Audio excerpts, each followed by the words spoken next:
inductee, and because of politics associated with that, he wasn't. Well, it's just an award, right?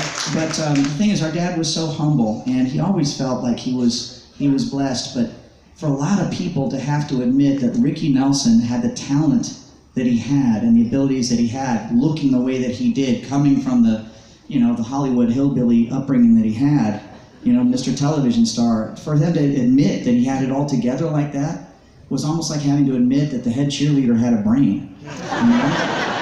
And he was very humble about it. As a matter of fact, what I think his greatest accomplishment was, aside from Elvis, at a big part of his life, he was the most famous guy in the whole world, and you would never know it if you met him. He was completely down to earth, very humble, almost shy to a point.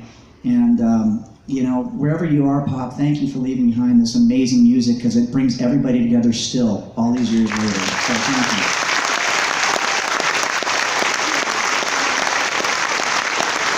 We're going to meet everybody that wants to meet us after the show, as I mentioned, and folks, frankly, we're dads and we have kids, so buy a CD on the way out because they're expensive. The kids, not the CDs.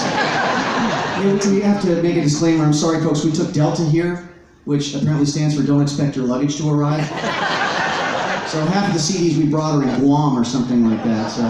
But we want to take a picture with you, shake a hand, trade stories. There are a lot of people out there in this audience that feel like they grew up with the Nelson family. And we take that very seriously, just like Grandpa and Grandma did, just like our dad did. We've got